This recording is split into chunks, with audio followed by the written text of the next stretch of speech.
আল্লাহকে মানলে নবী মানা নয়, নবীকে মানলে আল্লাহ মানা হয়।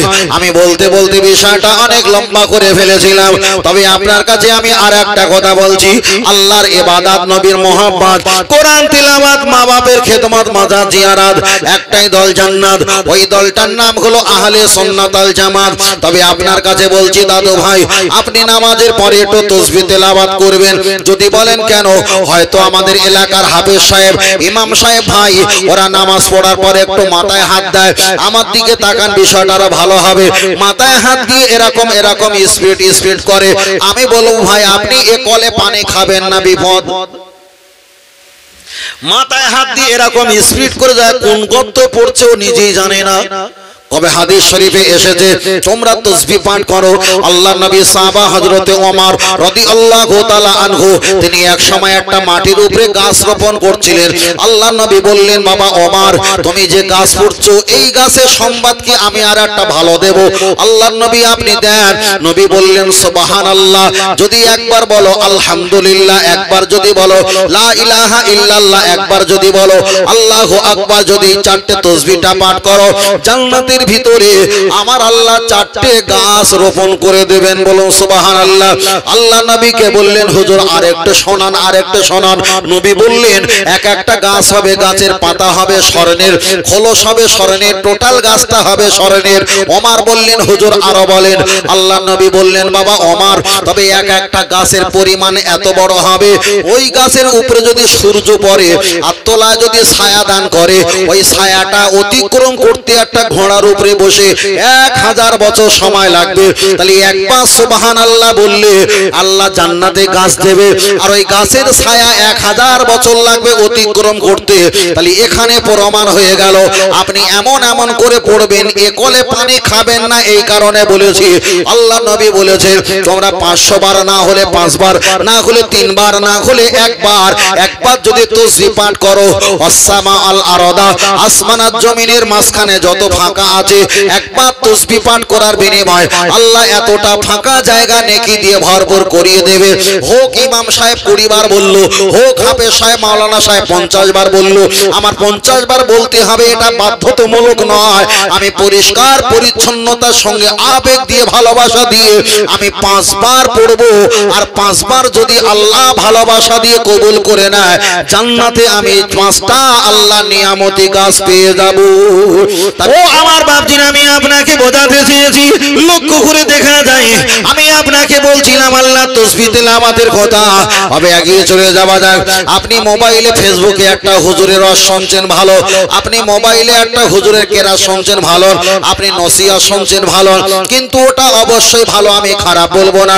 আপনি যদি সারা 24 ঘন্টার ভিতরে নিয়াত করে নাও, 24 ঘন্টার ভিতরে আমি পর্যাপ্ত পরিমাণ ঘুমাই, পর্যাপ্ত পরিমাণ প্রস্রাব পায়খানা করি, পর্যাপ্ত পরিমাণ বন্ধুর সঙ্গে আনাগোনা করি, পর্যাপ্ত পরিমাণ আমি আনন্দ ফুর্তি করি, পর্যাপ্ত পরিমাণ আমি আয় ইনকাম করি, পর্যাপ্ত পরিমাণ আমি ব্যয়বল্য করি, এটাই যদি আপনার 24 ঘন্টার একটা সিলেবাস হয়ে থাকে, আপনি নিয়াত করে নাও দাদু ভাই, আমি সারা 24 ঘন্টার ভিতরে 500 বার দরুদ শরীফ পড়বো, না পারলে 500 বার কলেমা শরীফ পড়বো, না পারলে 500 বার তওবা শরীফ পাঠ করব। এই 100 দানা তাসবিহটা বাবা রিজেক্ট করো, এটা আমরা বহু বছর ধরে দেখেছি। এই তাসবিহটা বাবা একটা সাইডে সরিয়ে রাখো, 500 দানা তাসবিহ পাওয়া যায়, 160-70 টাকা দাম নেয়। আপনি মাগরিবের পর, এশার পর, কিংবা ফজরের পর, কিংবা একটা সময় নিয়ে আপনি বসে বসে তাসবিহ পাঠ করেন, আল্লাহুম্মা সাল্লি আলা সাইয়্যিদিনা মুহাম্মাদিন নাবিয়্যিল উম্মি ওয়া আলিহি ওয়া সাল্লিম। যদি বলেন এত বড় দরুদ আমি পড়তে পারি না, আপনি বলেন আল্লাহুম্মা সাল্লি আলা মুহাম্মাদ। যদি বলেন এত বলো আমি পারবো না, আপনি এবার পড়েন সাল্লাল্লাহু আলাইহি ওয়া সাল্লাম, সাল্লাল্লাহু আলাইহি ওয়া সাল্লাম। 100 বার করে দরুদ শরীফ পাঠ করেন। আপনি যদি 100 বার করে প্রতিদিন যদি দরুদ শরীফ পাঠ করেন, 2 ঠোঁটের মাঝখানে জিহ্বাটা যদি ঠিক রাখেন, 2 পাশার মাঝখানে ইজ্জতটা যদি হেফাজত রাখেন, হালাল খাদ্য যদি খান, রাতের অন্ধকারে আল্লাহর নবীর সঙ্গে দিদার নসিব হয়ে যাবে। আর একটু জোরে বলেন, আর একটু জোরে বলেন সুবহানাল্লাহ। আল্লাহ নবী জানিয়েছেন যারা আমার দিদার পাবে দুনিয়াতে কোনো টেনশন নাই, মরণে কোনো টেনশন নাই, কবরে কোনো টেনশন নাই, হাসরে বিছানে কোনো টেনশন নাই, কিয়ামতের ময়দানে আমি নবী তার হয়ে গেছি। ফাকাদ আতাল্লাহ, আমার আল্লাহ তার হয়ে গেছে, তার কোনো ডর ভয় আর কোনো টেনশন নাই। জোরে বলেন সুবহানাল্লাহ।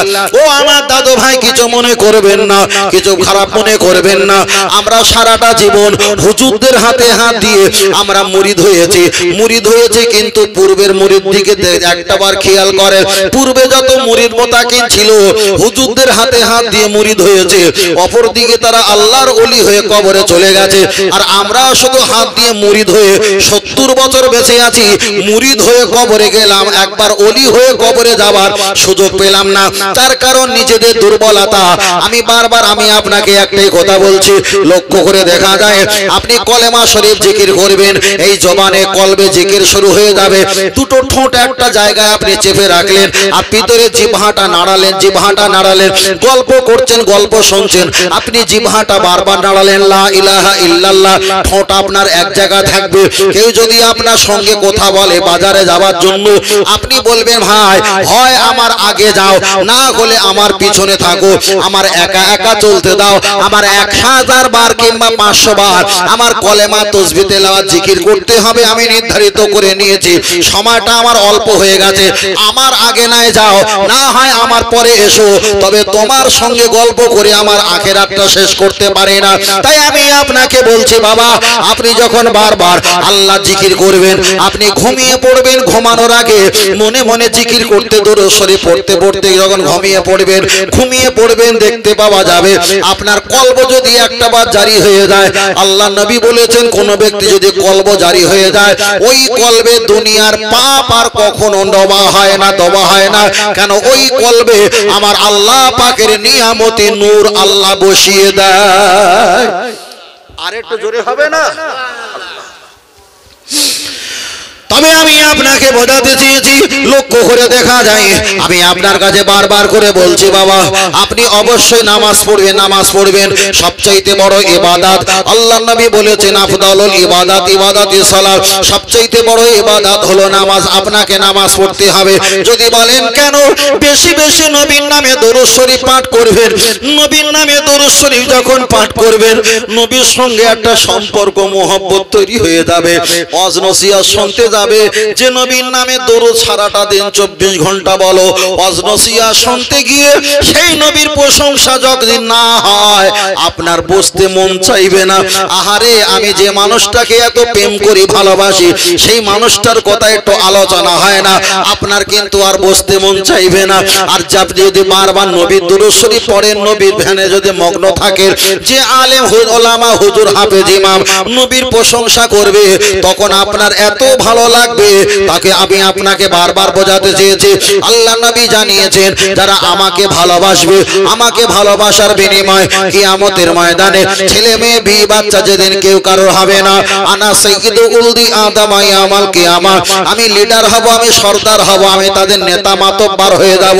দুনিয়াতে যারা আমার নাম জপ করবে, আমাকে ভালোবেসে কবরে চলে আসবে, আনা আউয়ালু শাফিন, আমি রাসূল তাদের প্রথম সুপারিশ করে আল্লাহর দয়ার জান্নাতে হাজির করিয়ে দেব।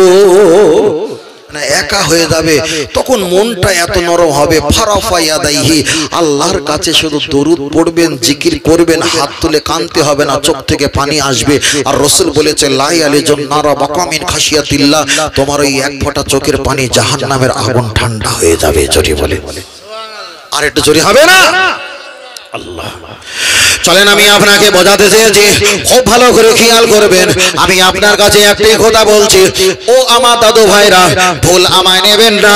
আপনি মাগরিবের পরে একটু জিকির করবেন, অবশ্যই জিকির করবেন, জিকির যেমন করতে পারেন। তবে আমি আপনাকে একটাই কথা বলছি, আপনি জিকির করবেন, নাভি আছে, নাভির নিচ থেকে নিয়ে লা এই পর্যন্ত চলে আসবেন। এখানে আব্বা মাকে স্মরণ করতে হয়। যাদের আব্বা মা নাখোশ, যাদের আব্বা মা অপমানিত হয়ে আছে, সন্তানের সঙ্গে সঙ্গে আব্বা মায়ের কোনো সম্পর্ক নেই, এখানে যদি আব্বা মাকে স্মরণ না হয়, তাদের যদি ভালোবাসা না থাকে, এই জিকির আল্লাহর কাছে পৌঁছাবে না। ইলাহা ইল্লাল্লাহ এই পর্যন্ত মাথার তালুতে স্মরণ করতে হয়। উপরে আছে আম্মা জান মা ফাতেমা, চারিদিকে আছে মাওলা আলী রাদিয়াল্লাহু তাআলা আন। ইল্লাল্লাহ যখন বলবে আপনাকে দুধের দুই আঙ্গুল স্তরের নিচে আপনাকে এখানে ইল্লাল্লাহ বলে ধাক্কা দিতে হয়। একদিকে ইমাম হাসান আর হোসেন, একদিকে দয়ার নবী সাল্লাল্লাহু আলাইহি ওয়াসাল্লাম আছে। আপনি যদি এইভাবে জিকির করেন লা ইলাহা ইল্লাল্লাহ, আপনি আন্দাজ করে মনটা ঘুরিয়ে লা ইলাহা ইল্লাল্লাহ করে জিকির করবেন, কলবটা পরিষ্কার হয়ে যাবে। আপনি যদি ফজরের 1 ঘন্টা আগে উঠে যদি এমন জিকির করেন, কান্নাকাটা করেন, আপনার জবান তো ব্যথা হয়ে গেল, ঘুমটা তো অনেক বন্ধ হয়ে গেল, ক্লান্ত হয়ে গেছো, ফজরের নামাজ পড়ে চায়ের দোকানে বাঁধরামো কম হবে না বাড়বে? কত বোঝাতে পারেন ভাই? ভাই এর সিস্টেম কে বলবেন, এমনি কোরআন হাদিসে ওয়াজ করে কানে হাতে চলে যাবে, কিন্তু এটা প্র্যাকটিক্যাল সিস্টেম, যে সিস্টেমে আল্লাহর ওলিরা করেছে, আমাদেরকে শিখিয়েছেন, এটা কোনো বই খাতায় নেই ভাই। ফজরের আগে যদি 1 ঘন্টা উঠে ইবাদত করো, তুমি তো ক্লান্ত হয়ে গেছো, মসজিদে গিয়ে ইমামের পিছনে নামাজ পড়লে, আবার কামরাতে এসে আধা ঘন্টা আপনার কিছু বাকি ছিল সেটা যখন পরিপূর্ণ করেছো, সময় হয়ে গেছে, যারা তোমার অপেক্ষা চায়ের দোকানে ছিল ওরা সব 2-3 কাপ চা খেয়ে বাড়ি চলে গেছে, তুমি গিয়ে দেখছো ফাঁকা।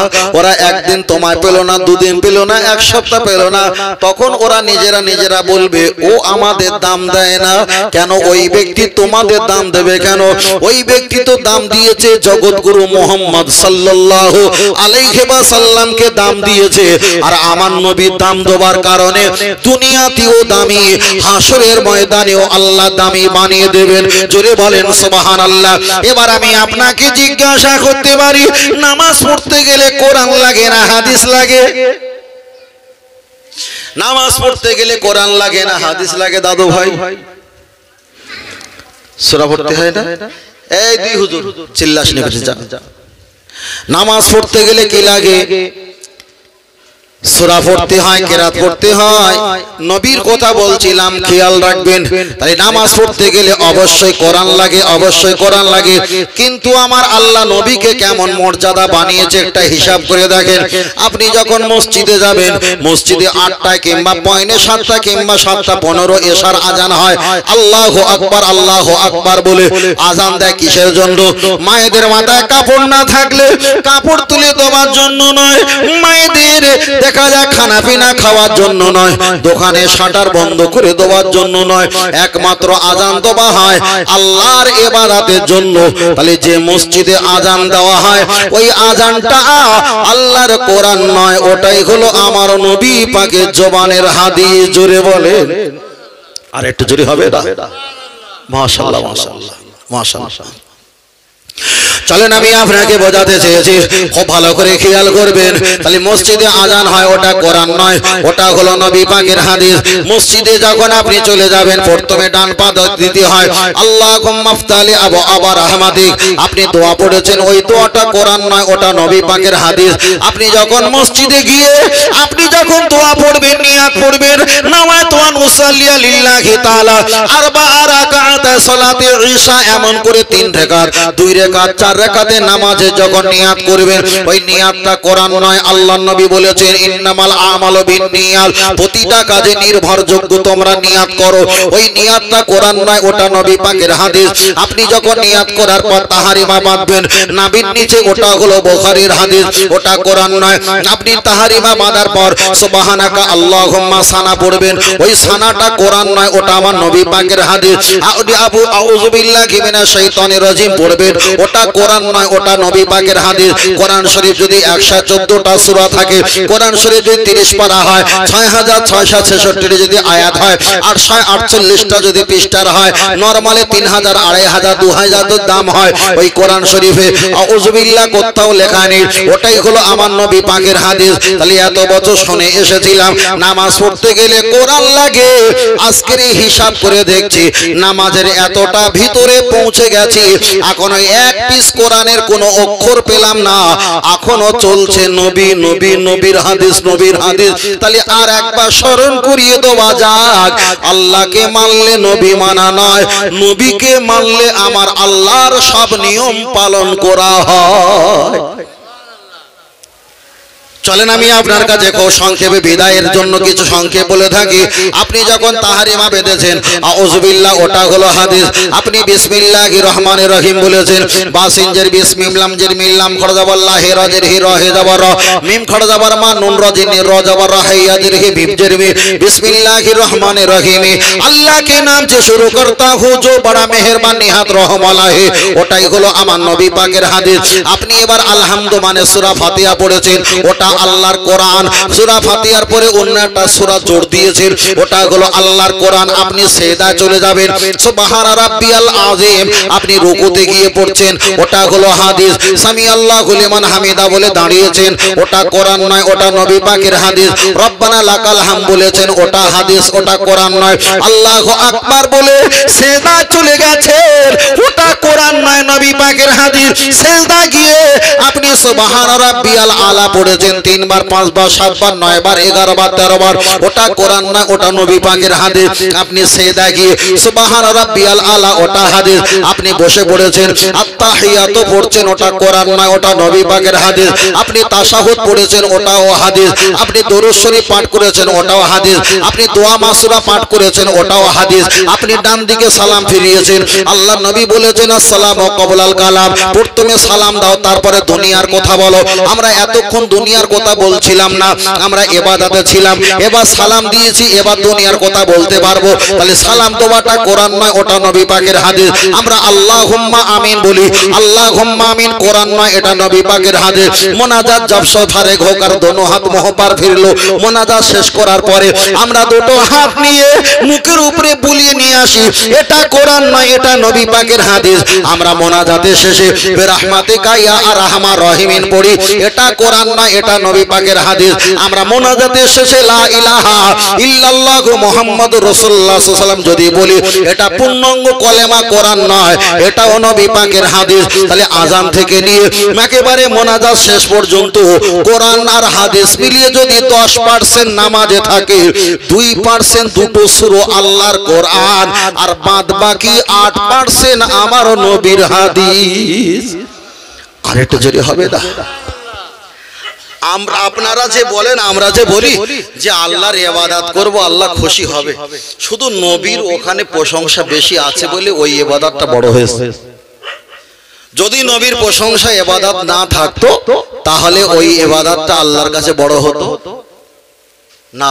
নবী যেমন হাজী সাহেব, নবী যেমন নামাজ কাজা করেছিল, ওই কাজা করাটা আল্লাহ ওয়াজিব করে দিয়েছে আরাফাতের ময়দানে। শুধু নবী কাজা করেছে বলে একটু একটু একটু হেঁকে দেন বাবা, একটু হেঁকে দেন, ওরে হেঁকে দেন বাবা, বুঝলেন? তবে নবী কাজা করেছেন, আল্লাহ বড় রাজি হয়ে খুশি হয়ে ওই কাজা করাটা উম্মতে মুহাম্মাদের জন্য ওয়াজিব করে দিয়েছে। এবার বলেন, আমার আল্লাহ নবীর দিকে আছে না নাই? আছে।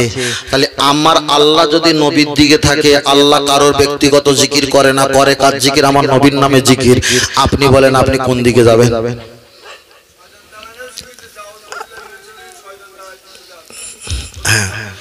একদম একদম ঠিক আছে। তাহলে তাকবীর দেওয়া হোক, নারে তাকবীর। দাদু ভাই নারে তাকবীর। আহলে সুন্নাত আল জামাত সিলসিলা হক ফুরফুরা শরীফ, নারে তাকবীর। দরুদ শরীফ আল্লাহুম্মা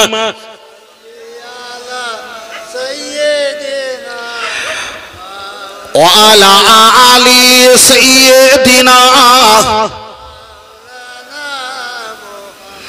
সাল্লাল্লাহু আলাইহি ওয়াসাল্লাম। হয়তো অনেকে ছিল, অনেকে ছিল না। আমরা প্রথম থেকে খুঁটি নাটি মশলা বলতে বলতে বলতে বলতে বড় ভাই আমরা একটা কিছুটা জায়গায় এসেছি, তো কিছুটা জায়গায় এসেছি।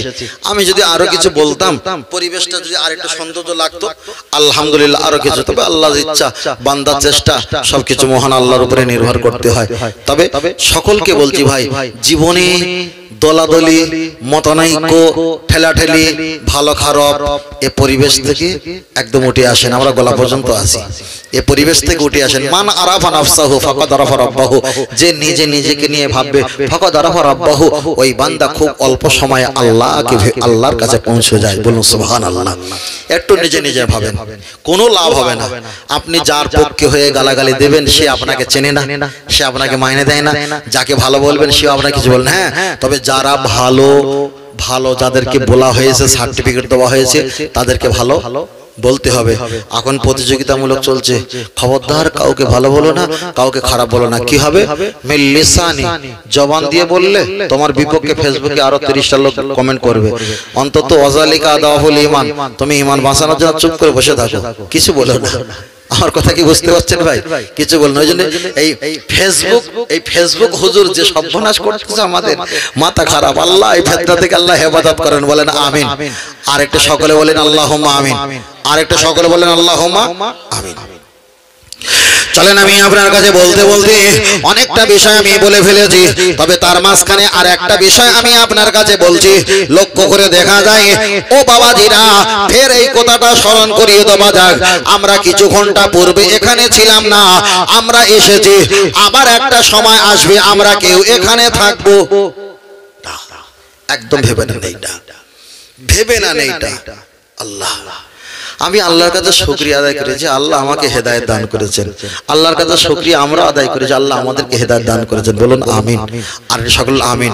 তার কারণ আজ থেকে 7 বছর আগে বিরুদ্ধে বলার মতো আলেমের সংখ্যা খুব কম ছিল।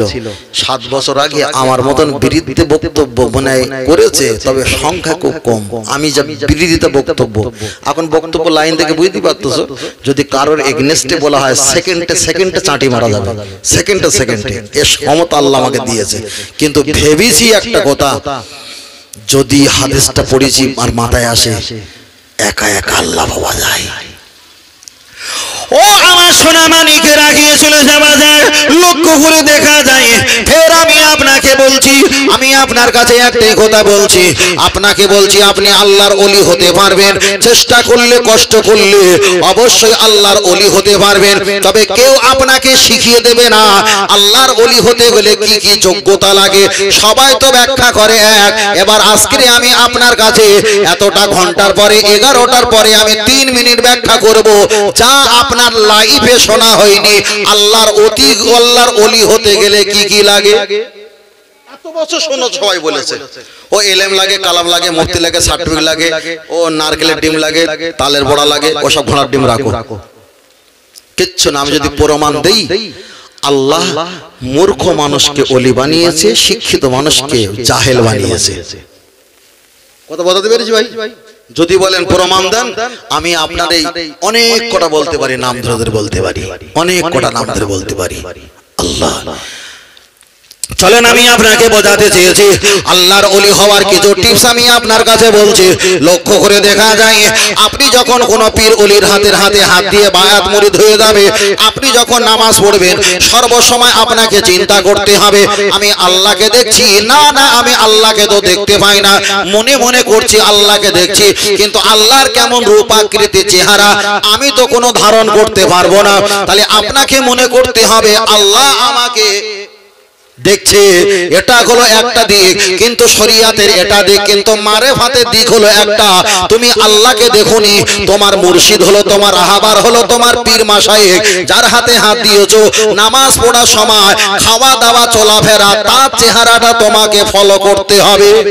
বলুন সুবহানাল্লাহ। একদম আমাদের যে ফুরফুরা দাদা পীর রহমাতুল্লাহ আলাইহির তরিকাটা, প্রথম তরিকা হলো চিশতিয়া তরিকা। প্রথম কি তরিকা? ভাই, আমি এই যে মুখে কথা বলছি, এই বলার যোগ্যতা আমার আছে বলে আমি বলছি, এর আগে আমি বলিনি।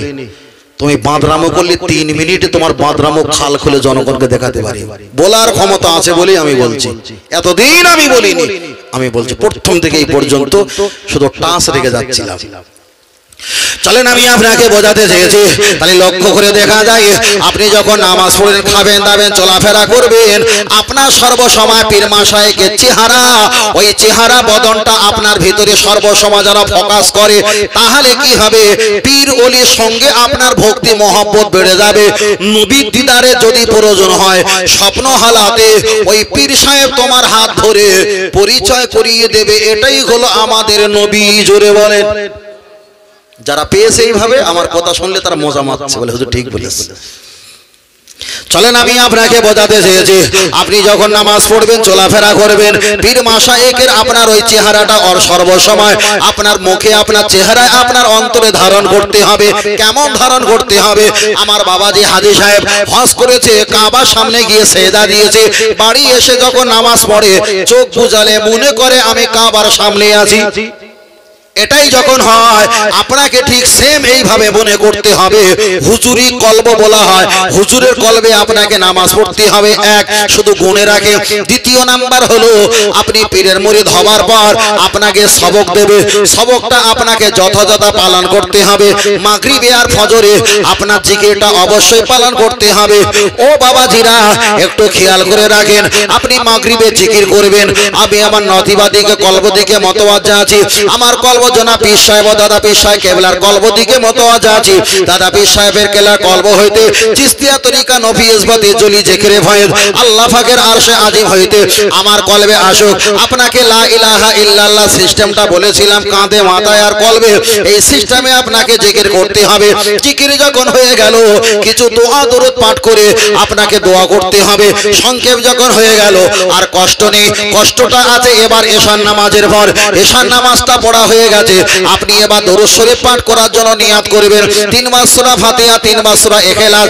10 বার দেখা যায় 11 বার দরুদ শরীফ তওবা শরীফ পাঠ করে নিয়ে ছোট্ট করে আপনাকে মোনাজাত করতে হবে তবে এই মোনাজাতটা 14 গোষ্ঠীর নামে সওয়াব পৌঁছাতে হবে না শুধু নিজের কল্যাণের জন্য দোয়াটা করে নাও নিয়ত করা হবে আমি আমার রতিবা কলব দিকে মতওয়াজ্জা আছি আমার কলব জনাব পীর সাহেব কেবলা ও দাদা পীর সাহেব কেবলা আর একটা বার বলে রাখি আমার পীর মানে যে পীরের হাতে হাতে মুরিদ হয়েছো ওই পীর কেবলার দিকে চেহারা ফলো করো তারপরে বলো আমার পীর সাহেব এবং দাদা পীর সাহেব কেবলা দাদা হুজুরের দিদার যদি নসিব না হয় তার মাজারের দিকটা অন্তর দিয়ে দেখে দেখে চেহারাটা ফোকাস করো আপনার যখন ফোকাস করবে ওখান থেকে ঘুরে আসবে দাদা পীর সাহেব কেবলার কলব হইতে নবী দেখা যায় নবী ইসবাতে দাদা পীর সাহেব কেবলার কলব হইতে আল্লাহ পাকের আরশে আজিমের দিকে মতওয়াজ্জা আছি আল্লাহ পাকের আরশে আজিম হইতে নবী পাকের নামে এই দরুদ শরীফটা আমার কলবে আসো আল্লাহুম্মা সাল্লি আলা সাইয়্যিদিনা মুহাম্মাদিন আন-নাবিয়্যিল উম্মি ওয়া আলিহি ওয়া সাল্লিম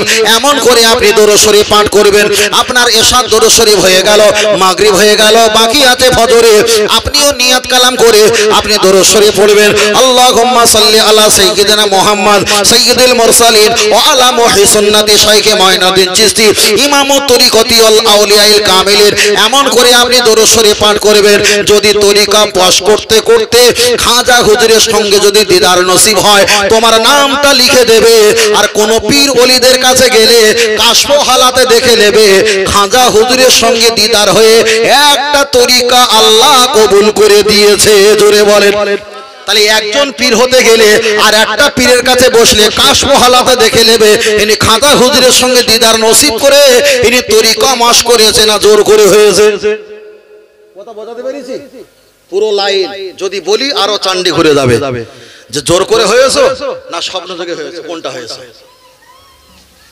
হুজুর আসছে তা নিয়ে চলে এসো আচ্ছা ছোট করে বলছি তার হুজুরকে নিয়ে এসো হ্যাঁ হ্যাঁ ওইটা বলে আচ্ছা আমি কথা বলা শুরু করছি না ছোট তুই ফাঁকে দিস নি যা আল্লাহ আল্লাহু আকবার আল্লাহু আকবার তবে এতটুকু বলছি একবার দিদার পেলে একটা লতিফা 10 বার পেলে একটা তরিকা সুবহানাল্লাহ তারপরে বাহাউদ্দিন নকশবন্দ রহমাতুল্লাহ আলাইহি তরিকা একবার দিদার পেলে একটা তরিকা এই একটা লতিফা 10 বার দিদার পেলে একটা মানে মানে তরিকা কমপ্লিট হয়ে গেল আর বাহাউদ্দিন নকশবন্দ রহমাতুল্লাহ আলাইহি দিদার যদি নসিব হয়ে যায় তরিকা যদি মশ হয়ে যায় আসসালামু আলাইকুম ইয়া হালাল কুবুর বলার আগে কবরে হাল আপনার আয়নার মতো সামনে চকচক করে ভাসবে বলো সুবহানাল্লাহ আরেকটু জোরে হবে না বাঁদরামো করার জায়গা নেই একদম করার জায়গা নেই এত ভাইটাল, এত এর ভিতরে ধৈর্যশীল। যারা ওয়াজ নসিহত করে তারা তরিকা মশ করতে গেলে অন্তত 30 বছর সময় লাগবে। কেন? আসলে নামাজ কাজা হয়, আসলে অজীবা নষ্ট হয়ে যায়। ভাই, ওয়াজের লাইনে থেকে তরিকা মশ করা যায় না। যাদের হয়ে গেছে তাদেরটা সহজ হয়ে যায়। কেন? তাদের শরীর ঘষে ঘষে ঘষে ঘষে ধার ইস্পাত হালকা করে ঠেকালো, মুরগি জবাই হয়ে গেল। আর আমরা বছরে একবার করে ধার দেবো আর তারপর ঠেকাবো, জবাই করতে গেলে 5 বার পৌঁছ দিতে হবে। ঠিক না বেঠিক? ওই জন্য বলছি, যারা হয়ে গেছে তারা একটু করে ঠেকালো, কেটে ফাঁকা হয়ে গেল। কারণ নিয়ে সমালোচনা করবে না বলেছিলাম। কেন বলেন দিনই? ওয়াজের দিক দিয়ে কাঁচা, কিন্তু তরিকত দিক দিয়ে আল্লাহ তাকে কবুল করেছে। ওয়াজের দিক দিয়ে, ইলমের দিক দিয়ে কাঁচা, কিন্তু আল্লাহর সঙ্গে, নবীর সঙ্গে সম্পর্ক আমাদের হাজার মানুষের চাইতে তার সম্পর্ক বেশি আছে। দুনিয়ার ওয়াজ দেখে আর তদবির করা দেখে কোনো পীর সাহেব চেনা যায় না। খুব মাথায় রাখবেন, খুব মাথায় রাখবেন। তবে আমি কিছু বলিনি, কখনো বলবো না। তবে আমারে কোনোদিন যদি কেউ আটকায়, সেদিন কিন্তু আমার টোটাল ডকুমেন্টস গুলো খুলে দেবো। আর তোমার হুজুরের ডকুমেন্টস দেখবো। হুজুর না ভাজে তাহলে এবার সমস্যা হবে। ফের বলছি, যারা ভালো তাদের ভালো থাকতে দেন। ভক্ত মোহাম্মদ যাই আছেন আছেন, একজনকে ভালোবাসতে একজনকে গালি দেবেন না। আমি অবলা, আমারে বল ফটাবেন না, তখন কিন্তু আরো ফেতনা বাড়বে।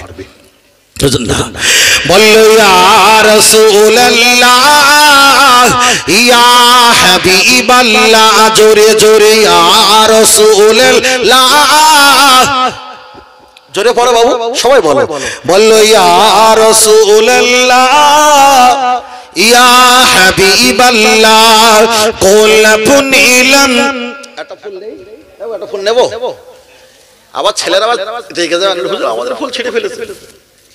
আহা, কাঁটা আবার গো। আল্লাহু আকবার, আল্লাহ। গোলাপ নিলাম, গাধা নিলাম, নীলাম রজনী গন্ধা, মনের সুখে মালা গেঁথেছি সকাল থেকে সন্ধ্যা। বলো সুবহানাল্লাহ। আরেকটু জোরে হবে না? তবে একবার দেখা দাও যদি ও গো কাবলি ওয়ালা, একবার দেখা দাও যদি ও গো মদিনা ওয়ালা, হাসি মুখে পাঠাবো তোমায় হাজার কি আমির নজরানা। বলো বলো ইয়া রাসূলুল্লাহ, জোরে বলো। আর এটা জোরে বলো না, আরো জোরে ইয়া রাসূলুল্লাহ। লাল ফুলকে প্রশ্ন করি তুমি রংটি কোথায় পেলে, ও হদ ময়দানে নবীজি রক্ত লাল ছিল বলে। বলো সুবহানাল্লাহ। আর এটা জোরে হবে, আর এটা জোরে বলেন। সাদা ফুলকে প্রশ্ন করি তুমি রংটি কোথায় পেলে, নূর নবীজির নূরানি দাঁত সাদা ছিল বলে। সুবহানাল্লাহ। আর এটা জোরে বলে, আর এটা জোরে হবে না? তাই লাল সাদার দোকান থেকে তুলে গেতেছে মালা, সুযোগ পেলে দাঁড়িয়ে পাঠাবো হাজার কি আমির নজরানা। তবে একবার দেখা দাও যদি ও গো কামলি ওয়ালা, একবার দেখা দাও যদি ও গো মদিনা ওয়ালা, হাসি মুখে পাঠাবো তোমায় হাজার কি আমির নজরানা। বলো বলো ইয়া রাসূলুল্লাহ, জোরে মাশাআল্লাহ। বলো ইয়া রাসূলুল্লাহ। সবুজ রঙকে প্রশ্ন করি তুমি রংটি কোথায় পেলে, সবুজ রঙকে প্রশ্ন করি তুমি রংটি কোথায় পেলে, জান্নাতি হুরে নারীর পোশাক সবুজ থাকবে বলে। বলো সুবহানাল্লাহ। আর এটা জোরে বলেন, আর এটা জোরে। হলুদ রঙকে প্রশ্ন করি তুমি রংটি কোথায় পেলে, নূর নবীজির নূরানি চেহারা হলুদ ছিল বলে। এই হলুদ লালের সাদা সবুজের দোকান থেকে তুলে গেতেছে মালা, সুযোগ পেলে পাঠাবো তোমায় হাজার কি আমির নজরানা। তবে একবার দেখা দাও যদি ও গো কামলি আলা একবার দেখা দাও যদি ও গো মদিনা আলা হাসি মুখে পাঠাবো তোমায় হাজার কি আমের নজরানা বলো বলো ইয়া রাসূলুল্লাহ আরো জোরে ইয়া রাসূলুল্লাহ নারে তাকবীর আল্লাহ কবুল করেন বলেন আমিন কসি হুজুর ও এসছে ভাই মাশাআল্লাহ নারে তাকবীর নারে তাকবীর